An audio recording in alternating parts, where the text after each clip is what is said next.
अस्सलाम वालेकुम क्लास 8। आज का जो हमारा सब्जेक्ट है मैथ है, इसमें हम देखेंगे हमारा आज का लेक्चर नंबर 8। हमारा चैप्टर है unit number 1 operation on set. Previous lecture में हमने जो लेक्चर नंबर 7 किया था उसमें हमने जो हमारी एक्सरसाइज 1.1 कंप्लीट करी थी। आज के इस लेक्चर में हम एक्सरसाइज 1.2 स्टार्ट करेंगे जो कि है पेज नंबर 7 पर मौजूद है हमारे पास। ठीक है, पेज नंबर 7 पर मौजूद है। अब वो एक्सरसाइज का पहला सवाल है, वो कह रहे हैं इफ a इक्वल टू, उन्होंने a की वैल्यू दे दी है क्या है 1 2 3 4 5, b equal to 1 3 5 7 and c equal to 2 4 6 8। इन्होंने तीन सेट दे दिया आपको a b c और उनकी वैल्यूज दे दी। देन वेरीफाई, और फिर वो कह रहे हैं कि ये आप साबित करो क्या फर्स्ट क्वेश्चन नंबर 1 का फर्स्ट पार्ट कम्यूटेटिव लॉ। इसका मतलब क्या होता है, हमारे पास ये जो लिखा हुआ है इसका मतलब होता है विद रिस्पेक्ट टू, यानी कि W का मतलब विद, R का मतलब रिस्पेक्ट और T का मतलब टू। अब वो कह रहे हैं कम्यूटेटिव लॉ जो है आपको विद रिस्पेक्ट टू इंटरसेक्शन, यानी कि आपको वेरीफाई करने कम्यूटेटिव लॉ इंटरसेक्शन की मदद से एंड यूनियन और यूनियन की मदद से। यानी कि इस फर्स्ट में भी उन्होंने दो पार्ट दिए थे तो हम दोनों पार्ट करेंगे। तो दो पार्ट है तो हमने क्या कर दिया, सॉल्यूशन स्टार्ट किया।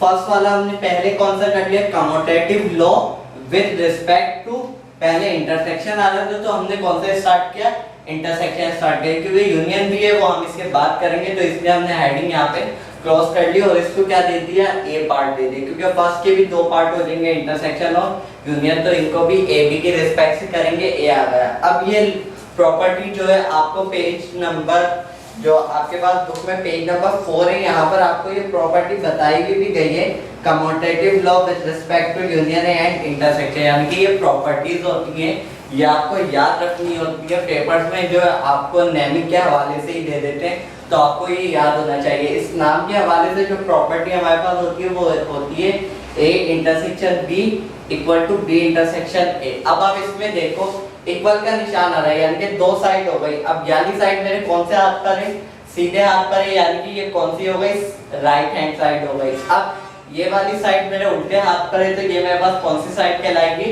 Left hand side. अब मैं दोनों को एक साथ तो सॉल्व नहीं कर सकता तो मैंने पहले लिखा टेकिंग लेफ्ट हैंड साइड। इसकी फुल फॉर्म क्या है, L का मतलब लेफ्ट, H का मतलब हैंड और S का मतलब साइड, लेफ्ट हैंड साइड। क्यों, क्योंकि हम इतने लॉन्ग नेम नहीं यूज करते, सिंपली हम मैथ में शॉर्ट फॉर्म यूज करते हैं। इसलिए विद रिस्पेक्ट टू की जगह VRT यूज किया, लेफ्ट हैंड साइड की जगह क्या यूज कर लेते, LHS यूज कर लेते। ठीक है, अब हमने क्या लिखा, लेफ्ट हैंड साइड ले लिया हमने।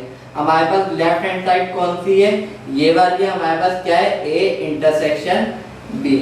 ठीक है, A इंटरसेक्शन B हमारे पास ये हमारी लेफ्ट हैंड साइड है।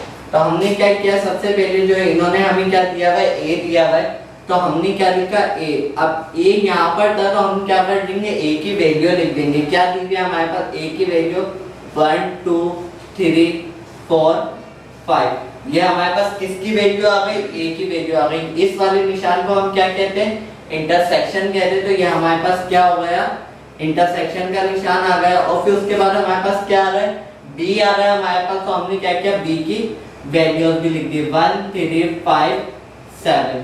ठीक है, इसी साइड से देखकर हमने क्या किया, इस साइड को सॉल्व किया। यहाँ पर हमारे पास क्या गिवन था, A इंटरसेक्शन, ये वाला जो सिंबल है इसका निशान, इसका नाम होता है इंटरसेक्शन। ठीक है, ये हमारे पास क्या है, इंटरसेक्शन है। ये हमारे पास हमने क्या लिखा, यहाँ पर A था तो A की जगह हमने A की वैल्यू लिख दी, फिर इंटरसेक्शन का सिंबल दिया हुआ था तो वो क्या होगा, इंटरसेक्शन। और फिर B था तो B की जगह क्या किया हमने, B की वैल्यू लिख दी। अब हमें क्या करना है, इसकी सॉल्विंग करनी है। अब इंटरसेक्शन का मतलब होता है कि जितने भी सेट आपको दिए हुए उसमें जो सेम नंबर या सेम चीज हो वो उसके आंसर में आ जाती है। अभी कितने सेट दिए हुए, दो दिए हुए, सेट A नंबर 1 हो गया और सेट B क्या हो गया, नंबर 2 हो गया। अब दोनों में से क्या चीज सेम है हमारे पास, 1 यहाँ पर भी है, यहाँ पर भी है तो क्या आएगा, 1 आ जाएगा। उसके बाद 2 यहाँ पर है, यहाँ मौजूद है नहीं तो इसको हम नहीं लिखेंगे। उसके बाद 3 यहाँ पर भी मौजूद है और यहाँ पर भी मौजूद है तो 3 हमारे पास यहाँ पर आ जाएगा। उसके बाद 4 यहाँ पर है पर यहाँ मौजूद है नहीं, तो इसका मतलब 4 नहीं आएगा। 5 यहाँ पर भी है और यहाँ पर भी, तो इसका मतलब 5 आ जाएगा। और फिर यहाँ के नंबर खत्म हो गए, पर यहाँ क्या बचा? 7 भी नहीं आएगा। क्यों? क्योंकि 7 सिर्फ यहाँ पे मौजूद है, यहाँ नहीं है। तो ये हमारे पास आंसर आ गया किसका? ए इंटरसेक्शन बी का, ये हमारे पास आंसर आ गया। फिर हमने उसके बाद क्या किया, जिस तरीके से हमने ये टैकिंग लेफ्ट हैंड साइड ली थी, उसी तरीके से मैंने ये वाली साइड ले ली। कौन सी? टैकिंग राइट हैंड साइड, क्योंकि मेरे सीधे हाथ पर थी।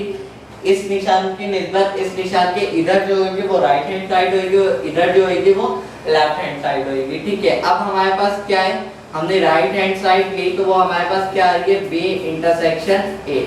अब वही वाला प्रोसेस, इसकी निस्बत बी आ रहा है, तो बी की जगह हमने क्या लिखा? बी की वैल्यूज लिखी 1 3 5 एंड 7। फिर इंटरसेक्शन का सैंपल आ गया हमारे पास, और फिर ए की वैल्यू लिखी, हमारे पास क्या थी? 1 2 3 4 5। ठीक है, फिर उसके बाद हमने क्या किया? इंटरसेक्शन लेना है। इंटरसेक्शन का मतलब दोनों साइड में जो सेम नंबर होंगे वो ले। 1 दोनों साइड में मौजूद है, लिख लिया। अब क्या पहले की निस्बत भी सेम है, बस थोड़ा आगे पीछे, यानी कि ये वाला सेट उन्होंने पहले दिया और ये वाला बाद में। तो इसमें क्या हुआ? 1 दोनों में आ रहा था, हमने लिखा 2 3 दोनों में आ रहा है, पर 2 सिर्फ एक में आ रहा है, तो हम नहीं लिखेंगे। उसके बाद 4 सिर्फ और सिर्फ एक में आ रहा है। उसके बाद 5 जो है दोनों में आ रहा है, तो हमने क्या लिखा? 5 लिखा। और 7 सिर्फ और सिर्फ एक में आ रहा है, तो हम इसको नहीं लिखेंगे। अब आप लोग अगर देखो तो ए इंटरसेक्शन बी का आंसर भी क्या आ रहा है? 1 3 5, और फिर बी इंटरसेक्शन ए का आंसर भी क्या आ रहा है? 1 3 5। तो यहाँ पर जो है हमारे पास ये बात साबित हो गई, hence prove that A intersection B equal to B intersection A, यानी के left hand side equal to right hand side. Verify होगा या नहीं? क्यों? क्योंकि इक्वल का मतलब क्या होता है? बराबर आना। अब एक जगह ये आंसर आया है और दूसरी जगह भी यही आंसर आया है, तो इसका मतलब क्या है? दोनों आंसर सेम है, दोनों आंसर बराबर है। तो ये बात साबित हो जाती है कि दोनों साइड जो है एक दूसरे के बराबर है। ठीक है, अब हमने क्या देखा था? Commutative law with respect to intersection देखा था। अब हम क्या देखेंगे? Commutative law with respect to union देखेंगे हम। इसी का सेकंड पार्ट जो यहाँ पर मौजूद था, ये हमने नहीं किया था, तो हम इसको करेंगे। इसमें भी हमने क्या किया? ये इस नाम के रिस्पेक्ट से ये इसका फार्मूला है, ये आपको याद रखने का है। ठीक है, उसके बाद हमने यहाँ पे भी क्या किया? इक्वल टू के इस साइड वाली में बस क्या होगा? राइट हैंड साइड हो जाएगी, और इस साइड वाली क्या हो जाएगी? मेरे पास लेफ्ट हैंड साइड हो जाएगी। मर्जी आपकी होती है, आप चाहो तो पहले लेफ्ट लो या राइट लो, इससे कोई फर्क नहीं पड़ता। ठीक है, जो आपको बेस्ट लगे आप वो ले सकते हैं, पर आंसर जो है दोनों का सेम आएगा। हमने क्या किया? लेफ्ट हैंड साइड ली। अब लेफ्ट हैंड साइड पे क्या है? A union B. वही चीज ए दिया हुआ है, तो ए की जगह क्या करेंगे? ए की वैल्यूज लिख देंगे 1 3 5 7। ए की वैल्यू है हमारे पास 1 2 3 4 5। उसके बाद हमारे पास क्या है? यूनियन का निशान है। और फिर बी की वैल्यू है हमारे पास 1 3 5 7। ठीक है, हमने क्या देखा था? इस निशान को इंटरसेक्शन कहते हो, इसी निशान को हम उल्टा कर लेंगे तो ये हमारे पास क्या हो जाता है? यूनियन हो जाता है। ठीक है, ठीक है, ये हमारे पास क्या हो जाता है? यूनियन हो जाता है। अब क्या करेंगे हम? अगर हम जो है इस निशान को थोड़ा सा भी इस तरीके से भी करें तो ये निशान जो है हमारे पास रॉन्ग हो जाता है। हमें क्या करना है? इंटरसेक्शन के लिए इस तरीके से बनाना है और यूनियन के लिए इस तरीके से बनाना है। ठीक है, अब क्या किया हमने? A union B. अच्छा, अब हमने इंटरसेक्शन में देखा था कि दोनों में जो सेम नंबर आते हैं वो आंसर में गिवन हो जाते हैं, और यूनियन में क्या होता है? इसका अपोजिट होता है। सेम नंबर हो या नहीं हो, बस हमें क्या करना होता है? जितने भी सेट दिए हैं उसमें जितने भी नंबर आ रहे हैं हम सब लिखेंगे, पर काउंटिंग के हिसाब से, काउंटिंग में क्या चीज पहले आती है क्या चीज बाद में, उसके हिसाब से। अब यहाँ पर सबसे स्मॉल नंबर क्या है हमारे पास? 1। हमने क्या लिखा? 1 लिखा। 1 मेरे पास यहाँ पर भी मौजूद है, यहाँ पर भी मौजूद है, 2 दफा है। पर यूनियन में क्या, भले 10 दफा कोई चीज हो, पर हम कितनी दफा लिखेंगे? 1 टाइम ही लिखेंगे। उसके बाद 1 के बाद इन सब में से कौन सा बड़ा छोटा नंबर है? अब जब 1 हट गया है तो कौन सा छोटा नंबर है हमारे पास? 2। हमने 2 लिख दिया। फिर उसके बाद कौन सा? अब जब ये सब चीजें हट गई तो हम क्या देखेंगे, छोटा नंबर देखेंगे, क्योंकि ये छोटे नंबर हट गए, 3 छोटा, फिर 3 जब हट जाएगा 4 और 5 में से कौन सा नंबर छोटा होगा, 4 नंबर छोटा होगा, तो हम 4 लिखेंगे इस पे। अब 3 यहाँ पर भी है और यहाँ पर भी। आप चाहें तो बड़ा नंबर भी के हिसाब से भी देख सकते हैं कि 1 से बड़ा 2 आ रहा है, 2 से बड़ा 3 आ रहा है, जो आपको बेस्ट तरीका लगे आप वो देख सकते हैं, ठीक है। 1 से बड़ा कौन सा था, यहाँ पर 2 था तो 2 आ गया। 2 से बड़ा कौन सा नंबर है, 3। 3 यहाँ पर भी मौजूद है मेरे पास और यहाँ पर भी मौजूद है, 2 टाइम है, पर मैं क्या करूंगा, इसको सिंगल ही लिखूंगा, एक दफा ही लिखेंगे। फिर उसके बाद हमारे पास कितने नंबर बचे, 1 2 3 4। अब इन चारों में से 3 से बड़ा नंबर कौन सा आ जाएगा, लाइन के हिसाब से 30 से बड़ा तो 5 भी और 7 भी है, पर हमें काउंटिंग भी देखनी है, ठीक है। अब ऐसा भी ना हो कि आप काउंटिंग देखें यहाँ पर 5 मौजूद ही ना हो और आप लोग काउंटिंग कंप्लीट करने के लिए 5 भी लिख दो। काउंटिंग भी देखनी है, पर ये चीज भी देखनी है कि यहाँ पर कौन कौन से नंबर गिवन है। उसके बाद हमारे पास 4 आ जाएगा, ठीक है। फिर उसके बाद 5 यहाँ पर भी है, यहाँ पर भी हमने क्या लिखा, 1 टाइम लिखा। 5 के बाद क्या कौन सा नंबर आता है, हमारे पास 6 आता है, पर क्या यहाँ पर मुझे 6 गिवन है नहीं, तो अब मैं 6 नहीं लिखूंगा। 6 के बाद कौन सा नंबर आता है, 7 आता है, तो हमने वो लिख दिया, ठीक है। ये हमारे पास क्या होगा, ए यूनियन बी। इसी तरीके से हमने क्या करेंगे, टेकिंग राइट हैंड साइड ले लेंगे हम। राइट हैंड साइड हमारे पास क्या है, बी यूनियन ए। अब वही सेम तरीका, बी की जगह क्या करेंगे आप लोग, बी की वैल्यूज लिखेंगे 1 3 5 7, और फिर कौन सा सैंपल आ रहा है, यूनियन का सैंपल आ रहा है, तो हमने यूनियन लगा दिया। और फिर ए की वैल्यू आ रही है हमारे पास क्या, 1 2 3 4 5, ठीक है। ये चीजें आ रही है हमारे पास। अब हमें जो है बी यूनियन ए लेना है। यूनियन का मतलब जितने भी सेट दिए हुए वो सब नंबर आएंगे, पर 30 से लिखना है हमें। अब अगर मैं 30 से इनको लिखना चाहूँ, सबसे छोटा नंबर क्या है मेरे पास, 1 है, यहाँ पर भी मौजूद है, यहाँ पर भी मौजूद है। 1 से बड़ा नंबर कौन सा है मेरे पास, 2 है, जो कि सिर्फ यहाँ पर मौजूद है। अगर ये इंटरसेक्शन होता तो यहाँ पर 2 नहीं आता, पर ये यूनियन है तो यहाँ पर 2 आएगा। 2 के बाद बड़ा नंबर कौन सा है, 3, जो कि यहाँ पर भी है और यहाँ पर भी है, तो हमने क्या लिख दिया, 1 टाइम ही लिखेंगे। 3 के बाद कौन सा बड़ा नंबर है, 4, तो हमने क्या लिख दिया, 4। 4 के बाद क्या है, 5। 5 यहाँ पर भी मौजूद है और यहाँ पर भी मौजूद है, इसको भी हम 1 टाइम लिखेंगे। 5 के बाद काउंटिंग के हिसाब से हमारे पास 6 आता है, तो 6 यहाँ पर गिवन नहीं है।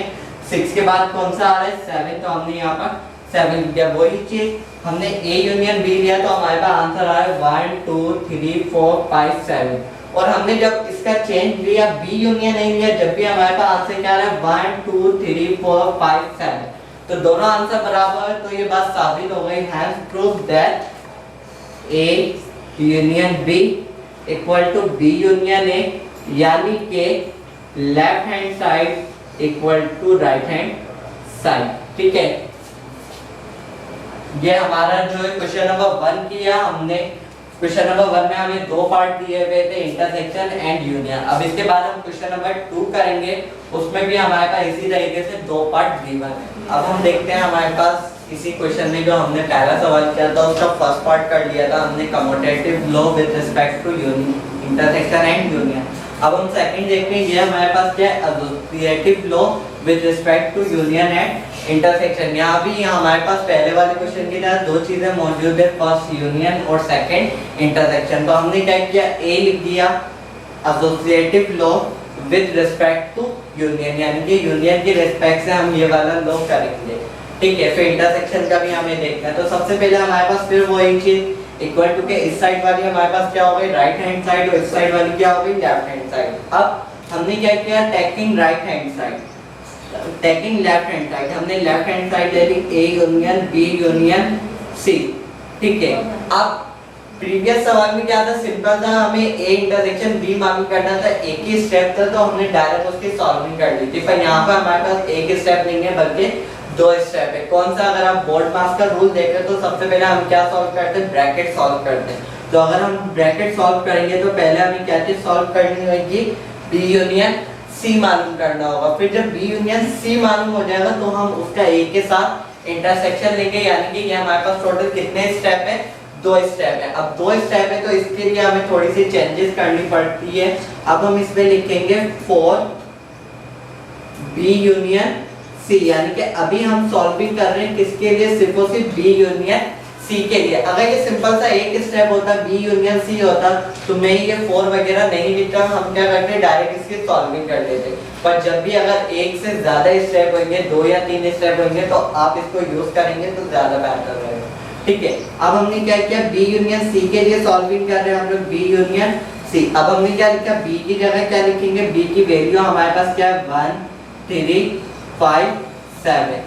फिर यूनियन का सिंबल आ जाएगा और फिर सी की जगह हम क्या लिखेंगे, सी की वैल्यू जो कि क्या है 2 4 6 8। ठीक है, अब हमने क्या किया, बी यूनियन सी लेना है। यूनियन का मतलब जितने भी सेट दिए हैं उसमें जो जो नंबर है उन सबको 30 से लिखना है। तो अगर हम 30 से लिखें तो सबसे पहले हमारे पास क्या आएगा 1 के बाद हमारे पास क्या नंबर आएगा 2, फिर 3 लिखेंगे हम, फिर 4, यानी कि काउंटिंग के हिसाब से देखते जाना है हमें। 4 के बाद हमारे पास कौन सा नंबर आएगा, 5 यूज कर लेंगे हम। 5 के बाद 6, 6 के बाद 7 और 7 के बाद 8। अब ये जो मैंने टिक लगाई है आप लोगों को लगाने की जरूरत नहीं है, मैंने आप लोगों को समझाने के हवाले से लगाया है। ठीक है, अब क्या किया हमने यहाँ पर बी यूनियन सी मालूम कर लिया। अब मुझे क्या मालूम करना है, ए यूनियन लेना है किसका, बी यूनियन सी के साथ। अब ये जो अगर हम इसमें देखें तो इस सवाल के हिसाब से ये मेरा क्या है, आखिरी स्टेप है। ठीक है ना, आखिरी स्टेप है। अब जब भी आखिरी स्टेप आएगा तो हम क्या यूज करेंगे, वहां पर नाउ यूज कर लेंगे हम, नाउ। इससे हमें पता चल जाएगा कि जो हम काम कर रहे हैं वो नाउ आ गया है। तो अब ये इस वाले का लास्ट स्टेप है, यानी कि सवाल का लास्ट स्टेप नहीं है, पर जो हमारे पास साइड ली हुई है, लेफ्ट हैंड साइड ली हुई है, इसका ये क्या है, आखिरी हिस्सा है। Now A union B union C. अब हमने क्या लिखा, ए की वैल्यू लिखी। ए की वैल्यू क्या है मेरे पास 1 2 3 4 5, फिर यूनियन। अब क्या आ रहा है मेरे पास, बी यूनियन सी। अब मैंने बी यूनियन सी पहले ही निकाल चुका हूं मैं, तो मैं यहाँ पर ना ही बी की वैल्यू लिखूंगा और ना ही सी, बल्कि कौन सी वैल्यू लिखनी है मुझे, बी यूनियन सी की वैल्यू लिखनी है, जो कि मेरे पास क्या है 1 2 3 4 5 6 7 8।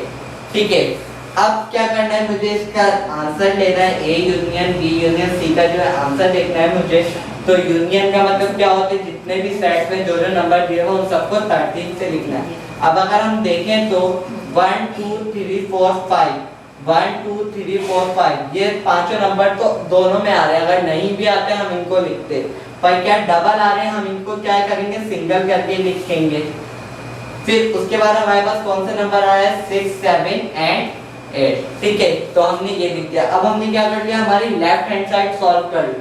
पहले हमने ब्रैकेट वाला हिस्सा सॉल्व किया, क्योंकि बोर्ड मार्क्स के हिसाब से जो हम पहले ब्रैकेट सॉल्व करते हैं। फिर उसके बाद हमने क्या किया, ए यूनियन भी सॉल्व कर लिया, तो हमारे पास ये जो है लेफ्ट हैंड साइड सॉल्व हो गई। अब हमने क्या लिखेंगे यहाँ पर, टेकिंग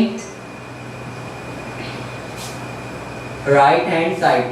ठीक है, अब हम कौन सी साइड लेंगे, राइट हैंड साइड लेंगे। राइट हैंड साइड हमारे पास क्या है, यहाँ पर गिवन है A union B union C. अब अगर देखें यहाँ पर भी हमारे पास सिंगल स्टेप नहीं है, डबल स्टेप है। क्या पहले आपको ए यूनियन बी मालूम करना है, जब आपको ये मालूम हो जाएगा तो फिर उसका आपको यूनियन सी लेना है। 2 स्टेप है, तो पहले स्टेप के लिए हमने क्या लिखा, फॉर ए यूनियन बी, यानी कि ए यूनियन बी के लिए हम लोग सॉल्विंग करेंगे। ठीक है, अब ए यूनियन बी हमने क्या किया, पहले तो ए की वैल्यू लिखी। ए की वैल्यू क्या थी हमारे पास 1 2 3 4 5 यूनियन, और बी की वैल्यू लिखी। बी की वैल्यू क्या थी हमारे पास 1 3 5 7। जब हमने इनका यूनियन लिया तो हमारे पास क्या, अब आप लोगों को यूनियन अच्छे तरीके से समझ आ जाएगा, तो मैं थोड़ा सा डायरेक्ट करूंगा। ठीक है, तो अब इसका जो टोटल हमारे पास आंसर आएगा 1 2 3 4 5 और 7। ये मेरे पास क्या आया, ए यूनियन बी आया। मैंने इतना सॉल्व कर लिया। अब मेरे पास आखिरी स्टेप रह गया, तो अब हम क्या यूज करेंगे, नाउ। अगर ये आखिरी स्टेप नहीं होता तो मैं दोबारा से 4 यूज करता, इसके थर्ड स्टेप में ही 4 यूज करता, जब तक लास्ट स्टेप ना आ जाता। ठीक है, लास्ट स्टेप पे नाउ यूज कर लिया। अब क्या है, ए यूनियन बी का यूनियन सी। अब मेरे पास ए यूनियन बी की वैल्यू मौजूद है, क्या है मेरे पास 1 2 3 4 5 7, ये मेरे पास कौन सी वैल्यू आ गई, ए यूनियन बी की। अब फिर क्या है मेरे पास यूनियन और सी क्या है मेरे पास 2 4 6 8। जब हमने इसका यूनियन लिया तो हमारे पास आंसर क्या आएगा 1 2 3 4 5 6 7 and 8।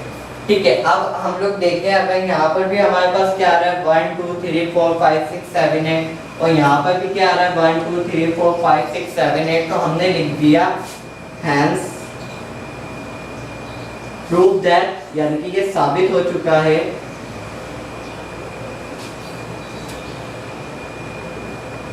A union B union C equal to A union B union C, यानी कि left hand side is equal to right hand side.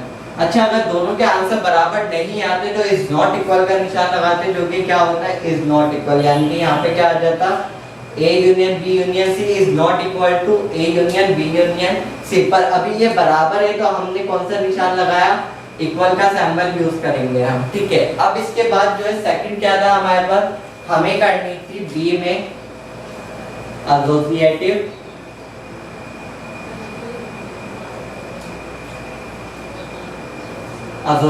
Law with respect to intersection. ठीक है, अब हमें ये करना है, इसका अगर हम फार्मूला देखेंगे तो पूरा सेम यही होगा, बस क्या हो जाएगा हमारे पास यूनियन की जगह जो है इंटरसेक्शन आ जाएगा हमारे पास।